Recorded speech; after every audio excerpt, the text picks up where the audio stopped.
एक गोष्ट मात्र प्रामाणिकपणे, आता तुम्ही बाहेर ऑनलाईन जे बुकिंग करताय खाद्यपदार्थांचं तेवढं मात्र करू नका, कारण का त्याच्यात धोके किती आहेत तुम्हालाही माहिती आहे.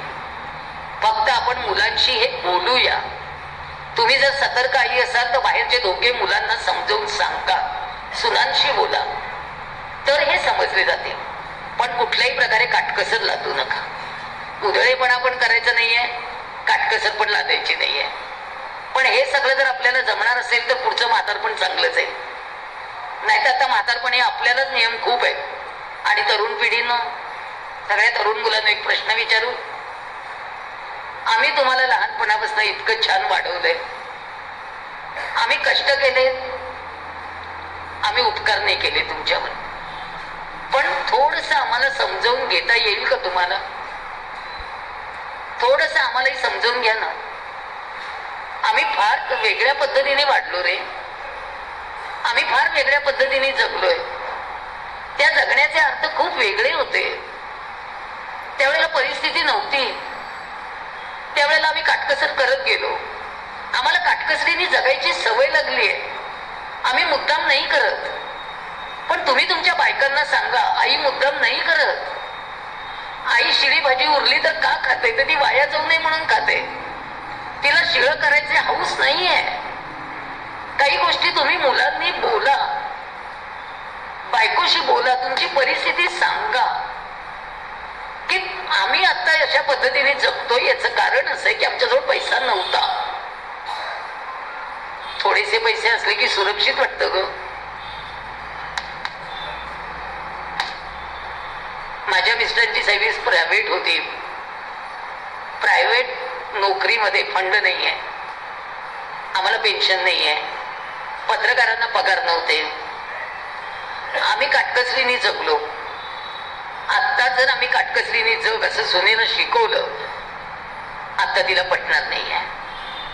पण माझ्या एकेका रात्रीचा, माझ्या एकेका दिवसाचा, माझ्या एकेका प्रसंगाचा अनुभव माझ्या मुलांनी घेतलाय. त्याला मी इंजिनियर कसं केलं ते फक्त मला माहिती आहे, त्याला माहिती आहे. त्याचे वडील 90 सालापासून आजारी होते, त्यांना संधिवाताचा त्रास होता.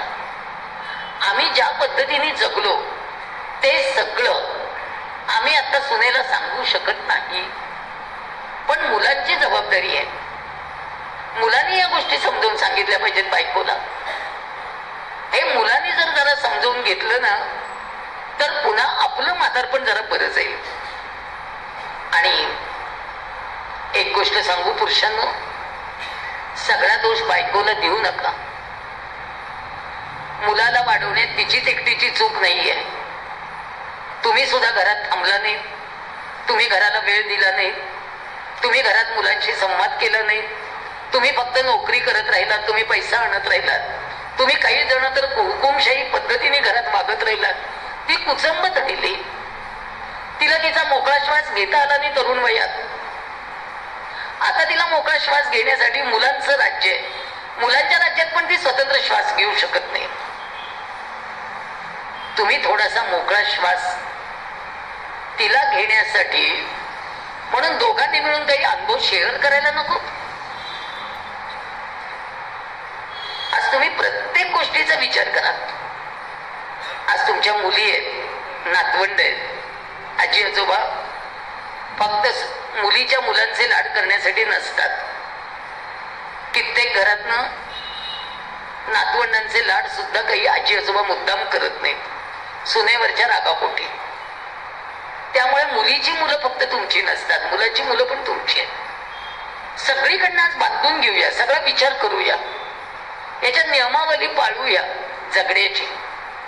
आणि आयुष्याची सायंकाळ जर सुंदर करायची असेल तर आपल्याला काही गोष्टी आपल्या छंदाच्या ज्या आहेत त्या पुरवाव्यात. गायला आवडत असेल तर मी विरंगुळा केंद्र सुरू केलंय. तुमच्याकडे ज्येष्ठांचं विरंगुळा केंद्र आहे, छान आहे होते, सुरू करा. या विरंगुळा केंद्रात मी सुरू केलंय.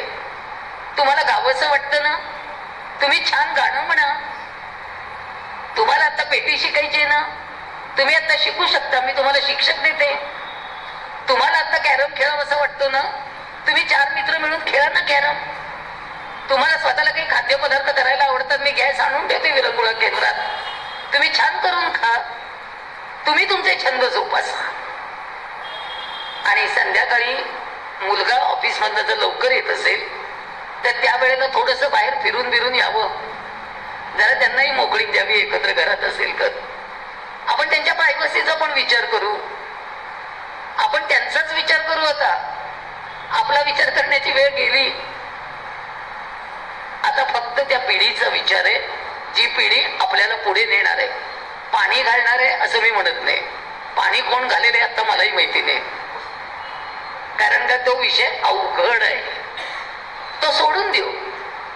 पण प्रत्येक पावलावर आता फक्त ऍडजस्टमेंट आहे. जमेल. बायकांनो,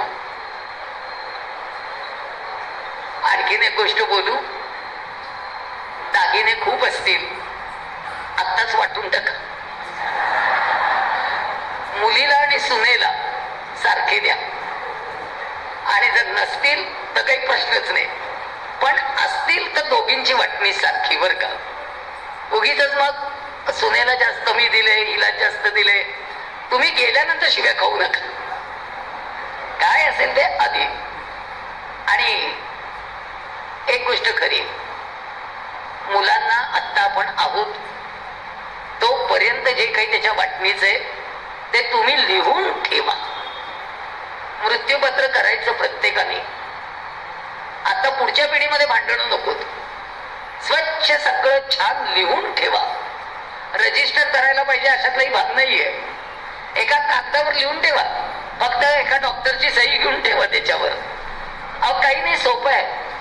आज मी वकील म्हणून बोलत नाहीये बरं का, कारण का मी स्वतःच मृत्यूपत्र पण केलं नाही, कारण एकुलता एक मुलगा आहे ते सगळं त्याच आहे. पण एकदा मनात विचार येतो, संस्थेची पण आहे ना, काही गोष्टी संस्थेसाठी पण आहेत. आज वृद्धाश्रम आहे, आज इतकी म्हातारी माणसं जेवतायत. अहो एक म्हातारा माणूस माझ्याकडे यायचा ना, आमच्या डोक्याने कल्पना कशी आली ते सांगते, आठवलं आता मला.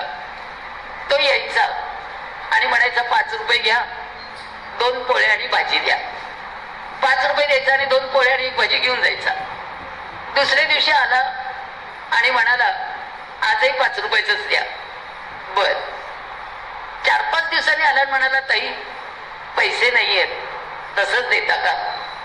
म्हटलं देते. पोळी देऊ ना? नाही ताई भात द्या ना थोडासा, खूप दिवसात भात खाल्ला नाही, भात खावासा वाटतो. दिला. शेवटी तो पैसे देणं म्हणून त्याचं बिल खूप झालं होतं. त्यांना विचारलं आजोबा 70 रुपये झाले.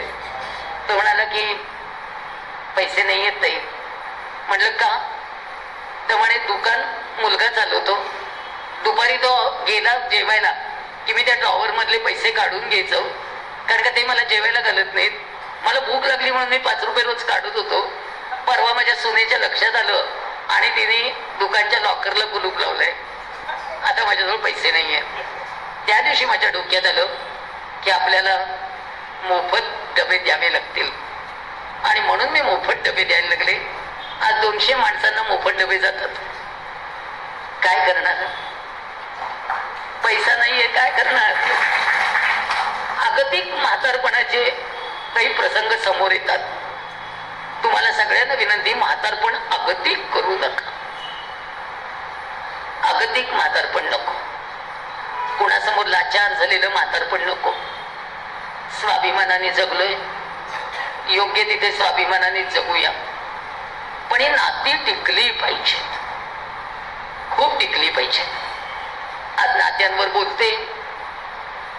तरुण मुलांनो आणि मुलींनो, तुम्हाला या नात्याचे अर्थ आत्ता नाही कळणार. जेव्हा म्हातारपण यायला लागतं, कृतांत कटका मलध्वज जरा दिसू लागती. जेव्हा म्हातारपण दिसायला लागतं ना, तेव्हा भीती वाटते बरं का. आणि ती भीतीनं मला सुद्धा वाटते, कारण का मी आता हार्टची पेशंट आहे. माझं फक्त 30% हार्ट काम करतंय आता. मी खूप आजारी आहे सध्या. मला हाक मारली तर माझा मुलगा धावत पळत 3 तासात येतो पुण्याहून. माझा काही प्रश्न नाहीये, पण मला काही वेळेला असं वाटतं, आपले हातपाय पूर्ण चाले नसे झाले, आपण अंथरुणावर पूर्णपणे पडलो, तर शेवटी डे केअर सेंटर मध्ये त्यांनी जर मला ठेवलं तर मी ते सहन करू शकेन का? त्यामुळे मी माझ्या हक्काचं घर अजूनही सोलापुरातलं सोडलं नाहीये. मी घरीच असते, कारण का शेवटी आपल्या हक्काचं घर आहे. आणि एक विनंती करू, मुलं कुठेही राहायला जाऊ देत, तुम्ही तुमचं गाव सोडू नका. त्याचं कारण असे, त्या गावात तुमची माणसं आहेत, तुम्हाला ओळखणारं माणूस आहे. तुम्ही अडचणीत आलात ना, तर ती माणसं तुमच्यापर्यंत पोहोचणार आहे. ती तुमच्या जवळच्या माणसांपेक्षा तुमचं जास्त करणार आहे. तुम्हाला काही व्हायला लागलं ना, तर पळत पळत वर्तक तरी तुमच्यापर्यंत पोहोचणारच आहे. प्रत्येक माणूस तुमच्यापर्यंत पोहोचणार आहे. त्यामुळे आपलं गाव नाही सोडायचं. किती मुलं म्हणाली पुण्यात येऊन राहा, तुमचं घर आणि तुम्ही लखलावेत, आमच्या अडचणीच्या वेळेला या, पण घर सोडून नको जाऊ. आज मी सगळ्यांना सांगते, आपली समोरचं ताट द्या, पण बसायचा पाठ देऊ नका. हे बरोबर विवा शिरवाडकरांनी लिहिलं. पण नटसम्राट मध्ये सुद्धा थोड्याशा काही चुका आहेत ना. एवढ्या मोठ्या बंगल्यामध्ये जर बाहेरची भजी खाऊन आला माणूस, घरामध्ये सुनेला ते कितपत आवडेल हा आत्ताच्या काळातला प्रश्न आहे. आरडाओरडा खूप करायला लागल्यानंतर सुनेना काय वाटेल, मुलीला काय वाटेल हा प्रश्न आहे. आपण तो काळ आणि या काळामध्ये फरक आहे. त्यामुळे वास्तवतेशी बोलू, प्रत्येक गोष्ट वास्तवतेचा विचार करू. आणि आज थोडस ज्यांना काम होतं त्यांनी थोडीशी मदत सुनांना करा. काम केल्याने आपलं काही बिनसणार नाही, थोडीशी मदत करावी. पण काही सुनांना स्वयंपाकघरात सासू आलेली आवडत नाही, म्हणून मी एका बाईंची हाऊस भागवली आहे. मी स्वयंपाकघर त्या आजींच्या ताब्यात दिलंय. त्या आम्हाला रोज धपाटे करून देतात, पुढे काय काय नवीन नवीन पदार्थ देतात. त्यांना रोज नवीन करायला आवडतं, पण सून करू देत नाही. त्या आमच्यावर सगळे प्रयोग करतात. पण त्या बाईचा विरंगुळ आहे, करू दे, आम्ही सगळं पुरवतो तिला. ते छान करते, आनंदाने बसते, एवढंच खाऊन बघते. चांगलं झालंय म्हटलं ना, एवढं डोळ्यात पाणी येतं. ती आता 75 वर्षाची आहे, पण आनंदात आहे, कारण का ती आम्हाला खाऊ घालते. कुणाचा आनंद कशात आहे तुम्हाला कुठं माहिती आहे. त्यामुळे आपल्या डोळ्यावर लावलेले जे वेगळे चष्मे आहेत ना, ते आज काढून टाका. आणि ते काढून टाकायला माझ्या मुलांनी मला शिकवलं. वेगळा चष्मा काढा. माझा मुलगा त्याचे बाबा गेल्यानंतर खूप अस्वस्थ आहे. तो 42 वर्षाचा आहे, पण तो इतका रडतो, इतका रडतो, इतका रडतो की त्याचं रडणंच थांबत नाही. तो सोलापूरला आल्यानंतर यांच्या खोलीत बसून इतका रडतो. त्याला मी परवा म्हटलं, आशुतोष किती रडशील? आता 3 वर्ष झाली यांना जाऊन. तो म्हणतो, मी लहान असताना जर बाबा गेले असते ना, तर आई फार बरं झालं असतं. मला त्यांच्या आठवणींचा एवढा त्रास झाला नसता. माझ्या मिस्टरांना एक फार चांगली सवय होती, पुरुषांना मुलांनी नमस्कार केला ना की ते त्याला मिठी मारायचे. मी यांना एकदा विचारलं होतं, आशुतोषने नमस्कार केल्यावर तुम्ही त्याला मिठी का मारता? तेव्हा ते म्हणाले, मला माझ्या हृदयाचे ठोके त्याच्या हृदयात ऐकू येतात आणि मला ते ऐकायला फार आवडतात. पुरुषांच्या मुलांविषयी असलेल्या संवेदना मला यांच्या आजारपणात कळल्या. ते इतके अस्वस्थ असायचे आशुतोषसाठी. ते जवळजवळ 7 महिने शेवटचे ऑक्सिजनवर होते. आम्ही घरातच ऑक्सिजन लावला होता. ते ऑक्सिजनवर होते तोपर्यंत मी म्हणायची तब्येत त्यांची ठीक होती, ऑक्सिजन मात्र रोज कमी पडायचं म्हणून लावावा लागायचा. ज्या दिवशी ते सिरियस झाले, मी आशुतोषला फोन केला. तो पहाटे 3:30ला आला. गेट वाजलं नाही, दार वाजलं नाही, बेल वाजली नाही, पावलं वाजली नाही, तरी हे मला सांगतायत तो आलाय, जरा दार उघड. मी म्हटलं, बाबा मला कसला आवाज नाही आला? ते म्हणतात, नाही ग, माझ्या हृदयाचा प्रत्येक ठोका सांगतो ना, तो कुठेतरी माझ्या जवळ आहे, मला अस्वस्थपणा आलाय, तू दार उघड. मी पहाटे 3:30ला जाऊन पुढचं दार उघडलं. आशुतोष बूट काढत होता.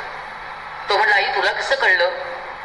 म्हटलं मला नाही कळलं, तुझ्या बाबांना सगळं कळतं.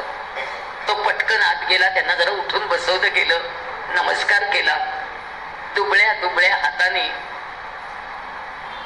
त्याला जवळ घेतलं, मिठी मारायचा प्रयत्न केला आणि त्या दिवशी हे गेले. गुरुजींनी सांगितलं आशुतोष बाबांना शेवटचा नमस्कार कर. तो म्हणाला माझ्या वडिलांना नमस्कार केला ना की मिठी मारलेली आवडते गुरुजी, मी आता स्मशानात मिठी मारू शकतो का? ते म्हणाले की सगळं आता काळाच्या पडद्याआड जाणारे बाळा, बघायचं म्हटलं तरी माणूस दिसणार नाहीये, तू मिठी मार. त्यांनी वडिलांच्या अचेतन देहाला घट्ट मिठी मारली. तशाही अवस्थेत त्यांचे 100 पापे घेतले आणि अग्निसंस्कार करताना आबाळाला पाजर फुटेल एवढा अंबरडा फोडून पोरग रडलं आणि घरी येऊन मला सांगितलं, आई आज ठोके संपले, आज स्पंदन संपली.